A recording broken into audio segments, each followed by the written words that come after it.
chaotic, and it has changed my life. I'm a fan of his ever since. I love this collection. Of his most legendary supermodels and more. The four queens of the runway. Fashion, New York Fashion Week is right around the corner. Librarian tonight, and that's because I came to read a bitch. Jaja's Atelier, bitch. Welcome back to a brand new episode of Jaja's Atelier. Your girl is back. I'm feeling really summery. So before I start the show, right? So listen. Y'all remember when I did that thrift trip and y'all came with me to the hair store with my sister and my brother Desmond, and I bought this curly wig, right? Now, it looked a little crimpy on the head, like that 90s Romy Michelle high school reunion crimp curl. But I was like, you know what, when I take it home and I cut my lace, and I brush it out, it's not going to be the same. Well, honey, Exhibit A. Honey. And I was like, I was okay with it at first. I was like, okay, this is cute. But honey, after day 3, I said, oh, no. We're going to have to recurl this bitch, okay? So I recurled her for a more natural looking curl. It's kind of giving, Tracy Ellis Ross meets Ananda Lewis, who sadly passed away. I believe it was almost last week, if not the week before, the end of the week before. Let me tell you guys something. I grew up in the 90s, and my outfit today is inspired by Ananda Lewis, because Ananda Lewis was one of those it girls that I patterned my look after. That one of the chocolate girls on TV. She was on MTV. She was on BET. Before there was a Free from 106 and Park. Before there was a Lala Anthony from TRL. Before there was a Roxy Diaz. There was Ananda fucking Lewis. This one really hurt me to my core, because I was a huge Ananda Lewis fan. Not only was she a pioneer in the art of being a VJ, a video DJ host, she was also a motherfucking style icon. I mean, exhibits A, B, C, D, E, and on. And she was really, when I look back at my childhood, there was, as trans women, before we transition, there are women that we look up to on TV, whether it be like Naomi Campbell, Nia Long, Tatiana Ali, all the girls from back then. Those were the girls that we used to look at and be like, damn, if I ever become a girl, that's what the fuck I would look like. And Ananda Lewis was that for me. And she was so fucking beautiful, man. Unfortunately, she had been battling breast cancer for a really long time, and she decided to go the homeopathic route, allegedly, from what I'm hearing. And unfortunately, she did succumb to breast cancer. So I rest in peace to the goddess, forever VJ, Ananda Lewis. She was only 51 years old. She leaves behind, I believe, one son who I believe is 15. So just prayers to her child, prayers to her family. I lost my dad to cancer at 50. He was 51 when he died, and I was 15. So I get it, and I'm just sending prayers, my condolences to the family. That one really hurt. That's like a piece of our childhood.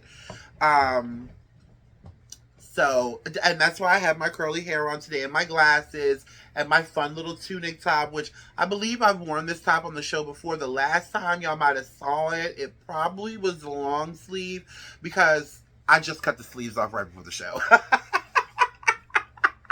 Listen, it's hot in here, okay? I live in an antique farmhouse, an antique French chateau. There is no, what do you call it?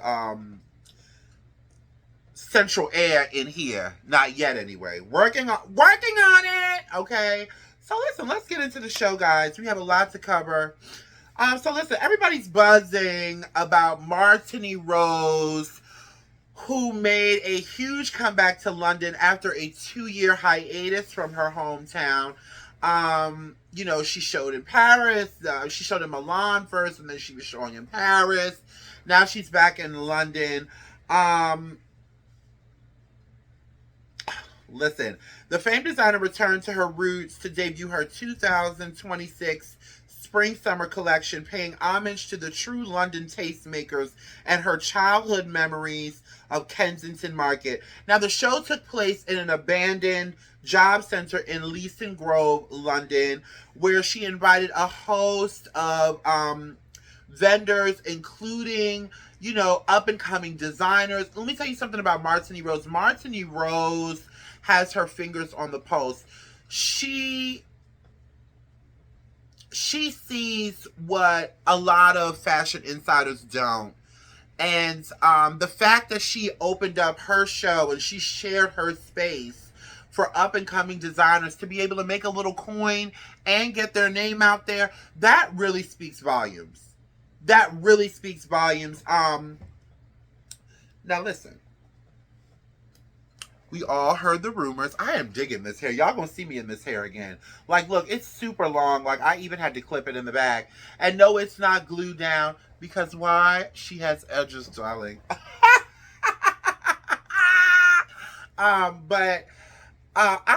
We all heard the rumors circulating that, once Demna was out of Balenciaga, everybody was going up for Martini Rose, hoping, that she would get the creative director position, and it didn't pan out that way.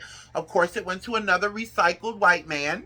No disrespect to Pia Paolo Pacioli, formerly of Valentino, but honey, girl, can we get some gravy on these biscuits, honey? That was so bad. I think it might be time to light a ciggy.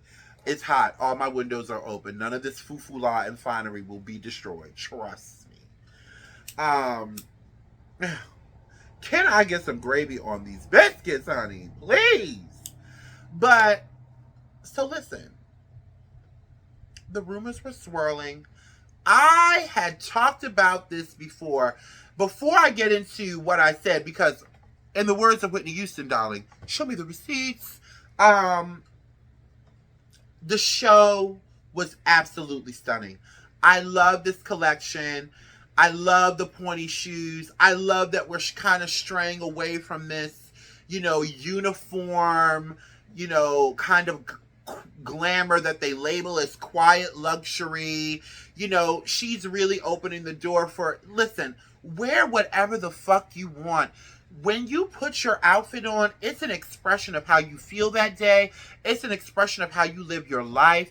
It's an expression of just everything about you. Wear what you want. We don't have to keep on conforming every time we open up Vogue magazine. It's great to pull from Vogue and Paris Fashion Week and even Martini Rose show for inspiration. But that's all it is. Inspiration. It is not a handbook there's no handbook to style. And this collection proves that. It was all over the place in the best fucking way possible. BOF caught up with the Princess of London, as they're calling her. Take a look at what she said. I wanted to sort of surprise everyone, bring you into a space that felt a little bit familiar, which the market was a bit. You're like, oh, it's Martine, she's doing the thing.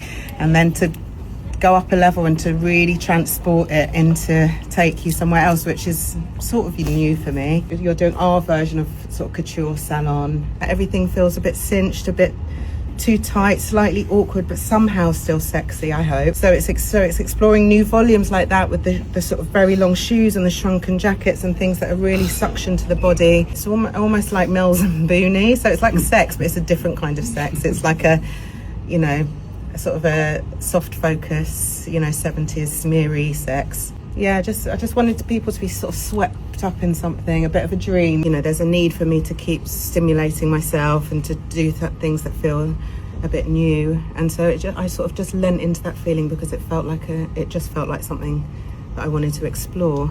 I just love her. She's just like, listen, this is what I wanted to make. This is what I was feeling. I wanted to be sexy. I wanted to be awkward. Yeah, here it is. Either you like it or you don't. You know, she's just so, she has like, she has like a smoothness to her, kind of like the Obamas, like Michelle Obama, kind of like has a smoothness, and it's not just a smoothness; it's a muted confidence. You know, it doesn't have to be loud. It doesn't have to flex to be felt. It's just her presence just is what it is, and it's so powerful. Even though she's so soft spoken, she's so cool, she's so laid back. I'm a huge fan of her. The more and more and more I learn about her, I'm really becoming a fan of hers. And Martini Rose, girl, I peeped the shade with the saloon style set, similar to Balenciaga. Honey, and again, back to the collection.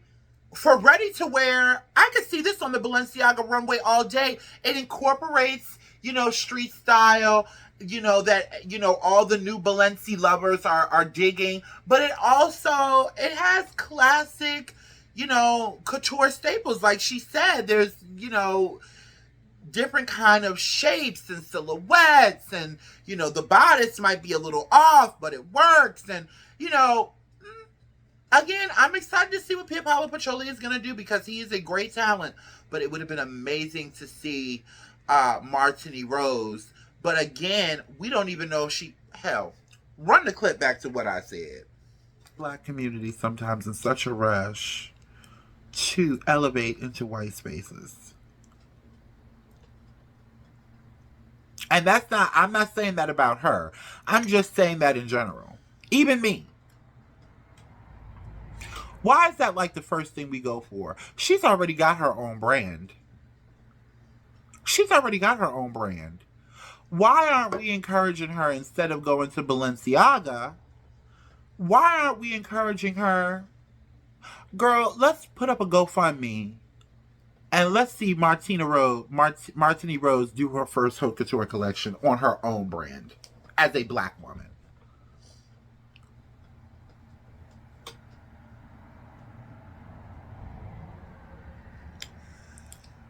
Well, and that was what, 2 months ago? Almost 2 months ago? Listen, my show is a little unconventional. It's a little, you know. But I know what the fuck I'm talking about. Because she returned home to London and shut it the fuck down. This was the show that everybody has been talking about all fucking weekend. Max Mara has debuted a collection. You know, menswear Italy is just starting today. You know, I'm going to have to come back in a couple days and go over that. But she doesn't need Balenciaga. This is why I did that. Going back to the Met Gala, this is why I did that more than the Met. Us as black people, we do not have to beg and plead and jump every time the European fashion houses say, you know, hey, we don't have to, we don't need that. What we do need when it pertains to black artistry and fashion is we need our people to come out and show up. That's what we need. It is time that we make designers like Martini Rose the new legacy fashion houses. Because the current ones are... You see they're dancing around playing musical chairs all over the place, recycling the same old white men, right? Some in the buttermilk ain't clean all the way, right? I read BOF, sales are down. They just did an article, I don't remember if it was Vogue or BOF, they just did an article basically saying, hey, look, the people with the money is not even interested in luxury like that anymore.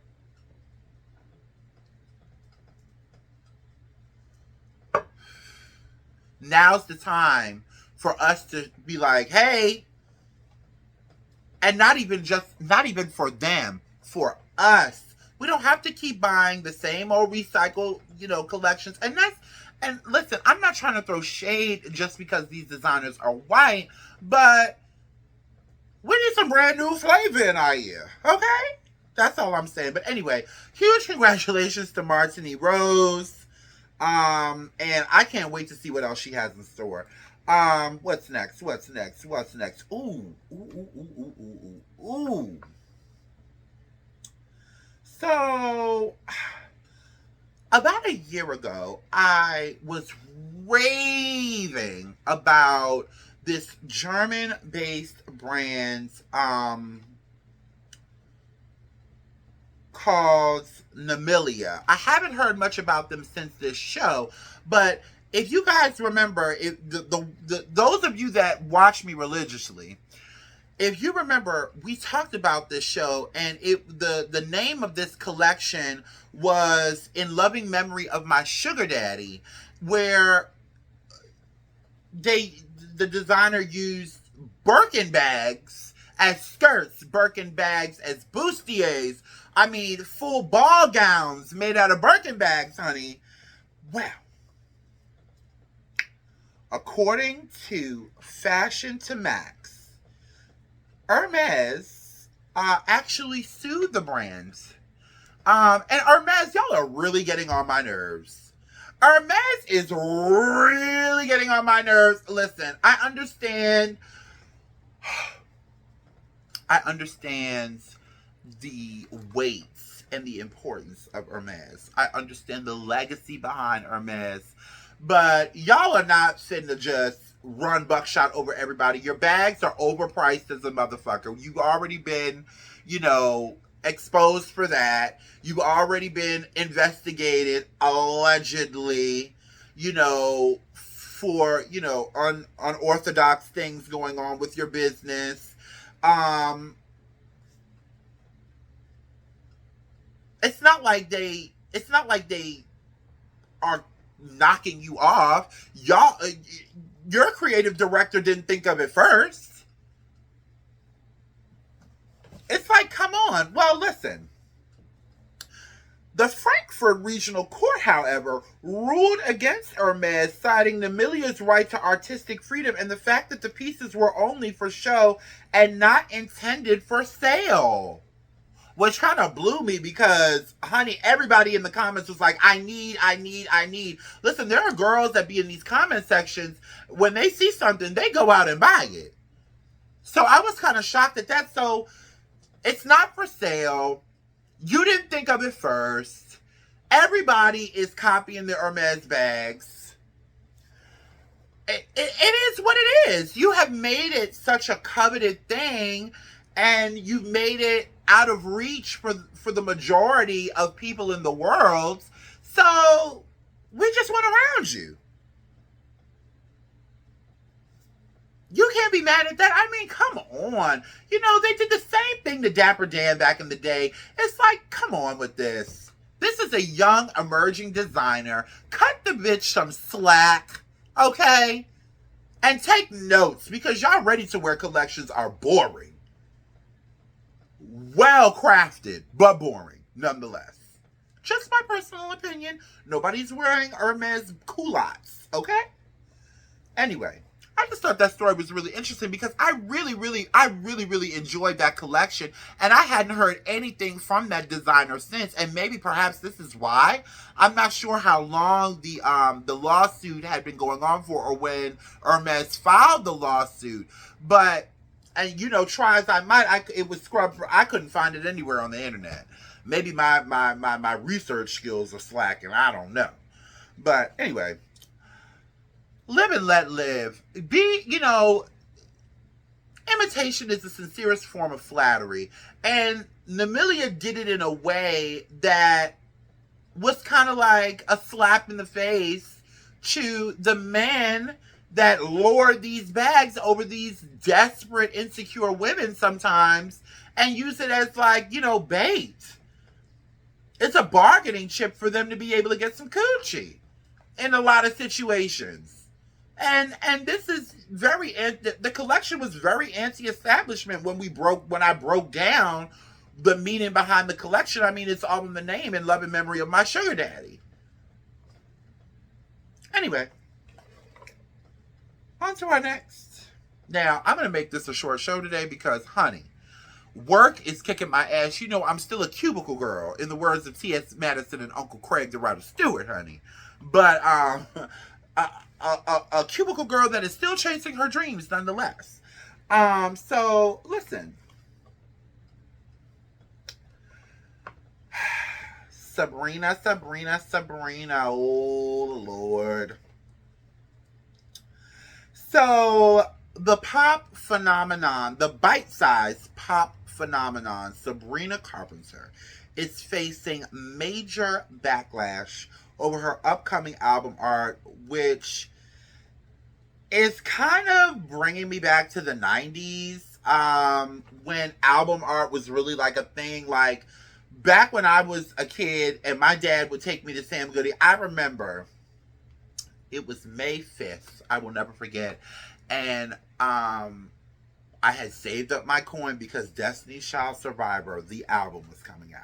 And my dad took me to Sam Goody. And the one thing, when you bought a CD, the one thing other than the CD itself that you look forward to was the pretty pictures of the inside, was the album art, honey. The album art. Because what we used to do back in the day, we used to cut the pictures that we like and we used to hang it on our wall. And sometimes the album art would like fold out and it would be this big ass poster. Well, Sabrina girl, I have mixed feelings about it. So her upcoming album is titled Man's Best Friends.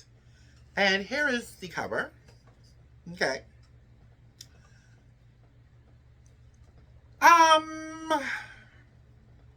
And then on the flip side of the cover, there's like a picture of a poodle's neck with a dog collar on it that says Man's Best Friend in the Charm. I don't see a problem with this. Before I really get into it though, she also was on the cover of Rolling Stone. Take a look at this.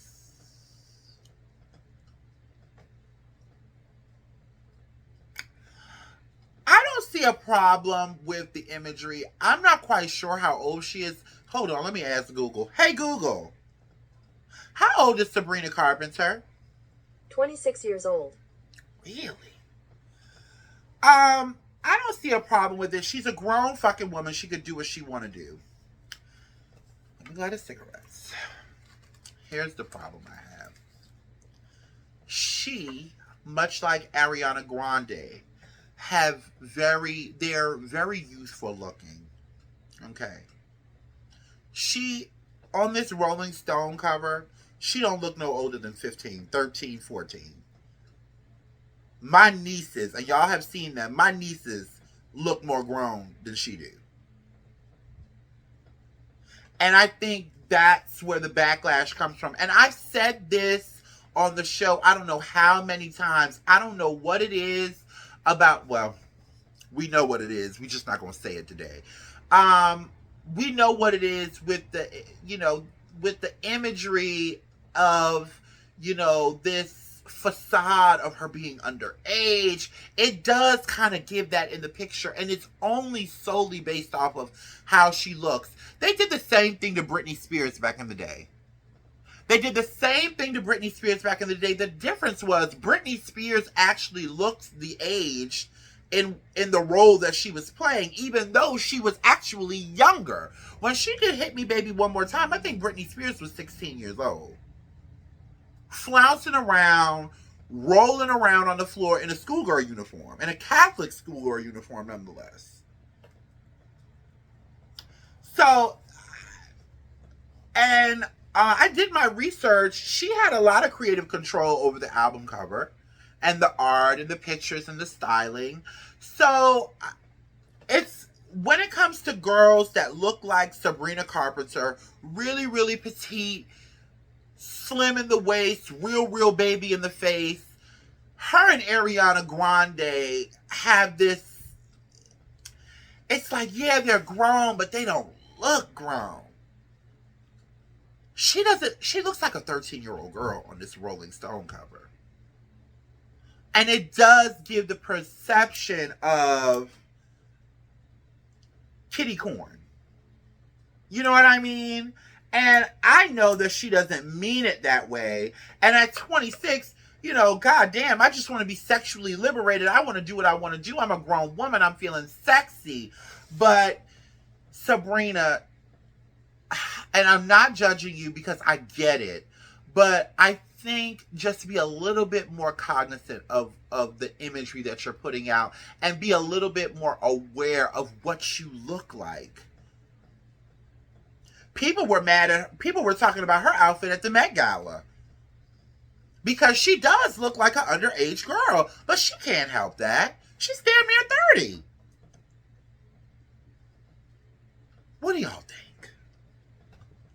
Look at the picture again. Now this picture, she doesn't look so young.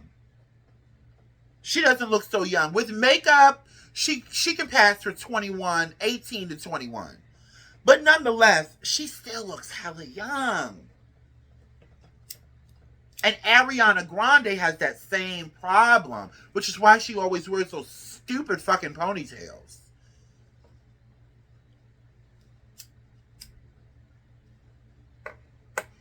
I don't know.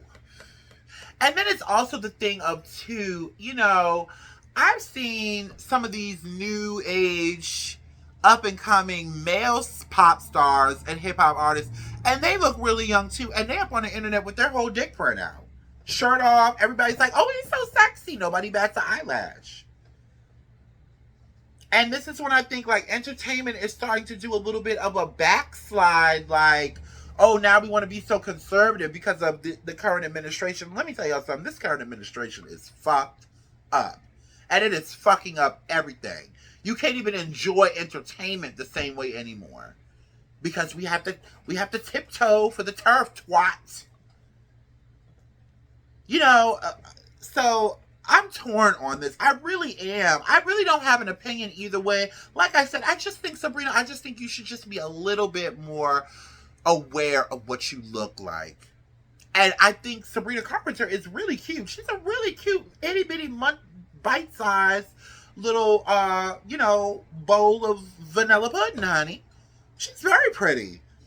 I'm not body shaming her. But you gotta kind of be aware, like, okay, all right, maybe not be ass naked with little Bo Peep stockings on and a 19th century bonnet, you know, on my knees, you know. But then again, that's what she wanted for her album. So it's like, she's damned if she do, she damned if she don't. Because I'm gonna tell you something: when you have an image in your mind of the art that you want to put out to the world, and you have to stifle that, it hurts on the inside. It hurts as an artist, and she really is a true artist. She's been around for a while, since she was a young girl. So it's like, why should I have to fold because I'm making everybody uncomfortable? But at the same time, you also want to be a little bit more responsible because you have a lot of young girls that look up to you, and a lot of young girls underage that look just like you. Anyway, so what are we talking about next here? Okay, so I'm gonna have to open my Instagram for this one because Amanda Seales, girl. Amanda. So Amanda Seales,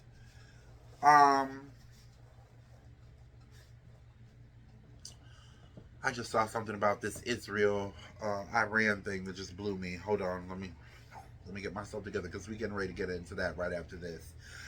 So listen, Amanda Seales, and I really like Amanda Seales, man, but Amanda, you do too much. She does entirely too much and not enough. So Amanda Seales was on her podcast, on her live stream, and I'm looking for it, guys. Give me 1 second. Here we go. She was on her live stream and she said this. Take a look. I see lots of folks really still loving Obama, and I be like, still? And even if like you have an affinity towards Obama, when I see people, and when I say people, I'm talking about Questlove. I'm gonna cut it right there. I don't give a fuck what Obama did for black people or what he didn't do for black people, because that's not the problem that we're faced with right now. And listen, I don't agree with everything that Obama did. I don't. I saw a couple discrepancies in the healthcare thing.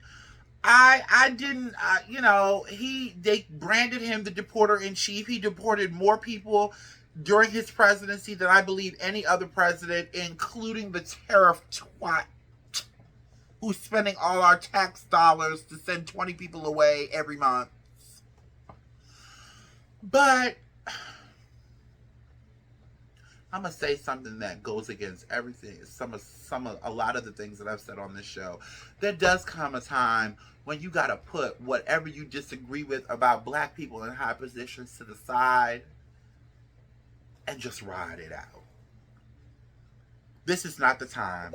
This is not the time. And Amanda, I like you, girl, but damn. And Amanda is so intelligent. She knows what she's talking about when it comes to certain things. But then she says these off-the-wall comments like this, and it's just, the delivery is bad. The timing is bad. The timing is bad. Sorry, my sister just called. I need to start learning how to put my phone on airplane mode. I'm sorry. The timing is bad. And it's just, girl, it's so many other things you need to be talking about. Like, why in the hell, our tax dollars are going to a rent party down at the White House?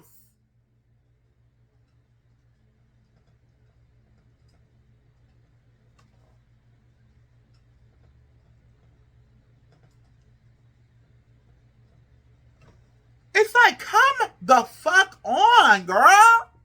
You did the same thing to Kamala Harris while she was, doing her campaign during the election.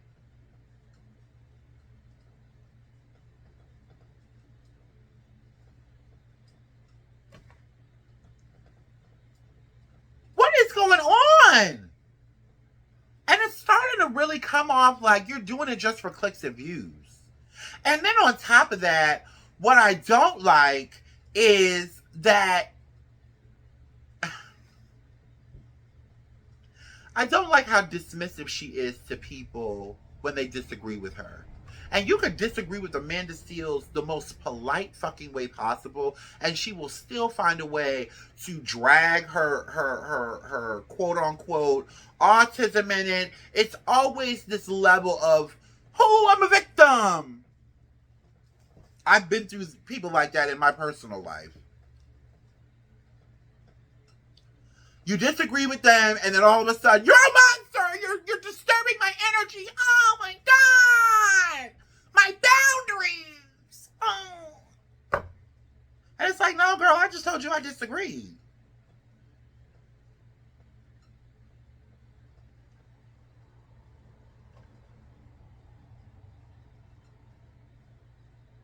Damn. I have not followed Amanda Seales in a long time. It's been about a year to maybe 2. Because it's just like, it's so combative. It's like, calm down. And let's really have a discussion now. She came back and she did express, what she was really trying to say. But again, she threw, subliminal shade at the people that disagree with her. Like, if you disagree with me, then you're a conformist. Those of you that agree with me, you're a revolutionary. Well, bitch, I don't remember seeing you out there at the No Kings March. You worried about what the fuck Obama did when he was president for black people, which he did do a lot for black people. But you have to remember, we're talking about the first black president. All right, now I'm mad. We're talking about the first fucking president of the the first black president of the United motherfucking States. Of course he can't go in there and say, hey, this is for the niggas, strictly for the niggas. Is that what you wanted him to do? He's not Martin Luther King. He's not Malcolm X. He is the president of the United States of America. He's not the president of black people. Now, he is the black people's president. Don't get it fucked up. But he got a whole slew of other races to worry about. And he has to make everybody feel included. He has to make everybody feel appreciated. He can't center his blackness when he's running the United States of America. That's what we got going on right now up here. With this cracker, my sister just called me back again. With this motherfucking cracker. And it's just like, girl, stop being so, you know what you're doing. Because you sit up there and you say, I'm Amanda Seales and I know everything. Well, you didn't know that wasn't very tactful. So you know all this other shit, but you didn't know that your timing with this comment was off. Especially when, now I don't know, she could have been there in a scheme, in a shiesty, honey. I don't know. But I didn't see you there. I was in Richmond this weekend, and I saw them people on them streets. I went downtown Richmond, bitch, you could not see the street. It was so many people, mostly white.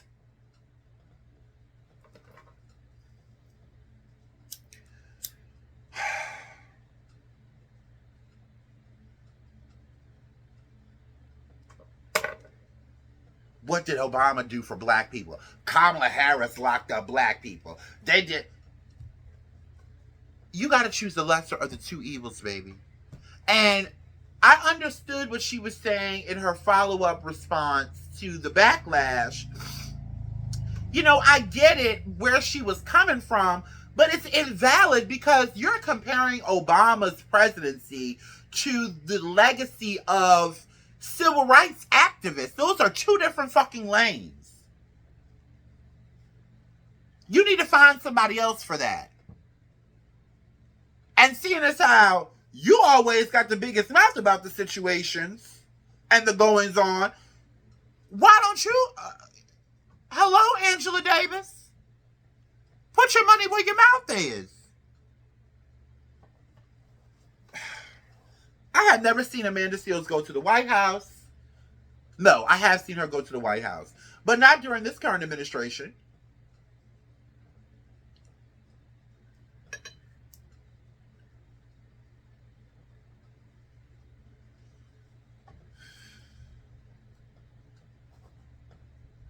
Anyway, Amanda Seales, tone it down and stop playing the victim all the goddamn time. Just because somebody disagrees with you doesn't mean that they don't like you and you have to protect your boundaries and protect my energy. Girl, stop being so fucking dramatic.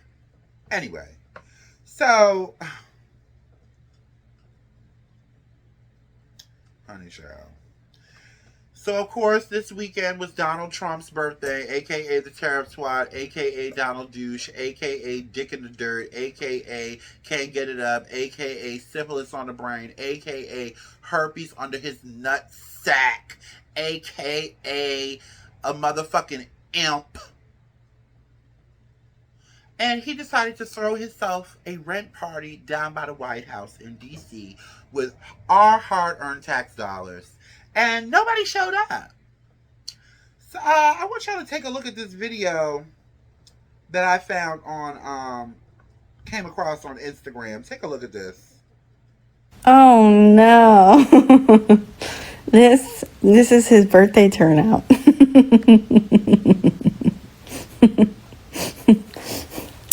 Oh dear. Oh no. In comparison, this was New York City.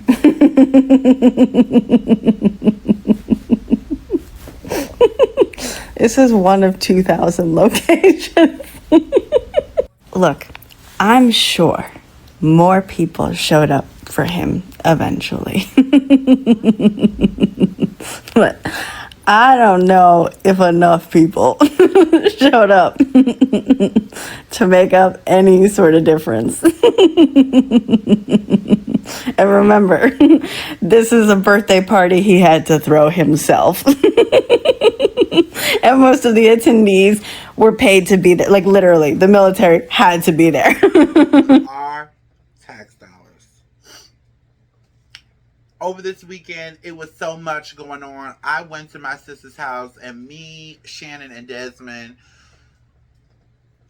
we sat and we watched old Lifetime movies, and we got some Chinese food that was good going in but horrible going out. We had pizza. We wasn't even sometimes I have to take a break from it all. It's just so much. I have seen members of Congress get arrested and physically accosted to the ground. Two representatives of Congress. One of them was an attempted assassination. They did shoot them, but unfortunately and quite sadly, Minnesota State Representative Melissa Hortman and her husband Mark actually did get assassinated this weekend by a pro-MAGA person, a pro-MAGA man, who had a whole list of people that he was planning to assassinate. They leave behind 2 children. Their children's name are Sophie and Colin. And Donald Trump, their blood is on your hands. This is all because of the stuff that he is doing. This is what you encourage your people to do. This is what you embolden your MAGA crew to do. And I'm not gonna make a joke. I'm not gonna throw any shade, because you are a big walking ball of shade yourself. It's just, and then the rest of the government, what are we doing? Why are we sitting on our hands and, oh, this is so unlawful. Oh, this is against the law. Oh, this is illegal. Oh, this is Constitution. Get that motherfucker out the White House. Get him out. Get him out. It's so bad, even Tucker Carlson from Fox News done turned on him. Everybody is turning on him. Bleach blonde, butch body, Marjorie Taylor, Hulk Hogan even done turned on him, and Fox News. This big beautiful piss ass bill that him and his cronies are trying to get passed is going to be detrimental to everyone in this country. I don't give a fuck how much money you got. Money ain't gonna save you from what's getting ready to happen. If you wake up in the morning and you clock in to go work for another motherfucker and you ain't making no money in your sleep, this bill is not helping you.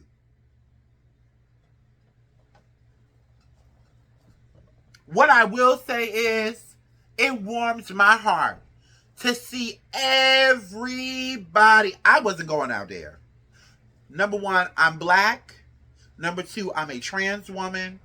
Number 3, listen, it's people that said, because I wanted to go out there, and it was people like, don't do it. Don't go out there.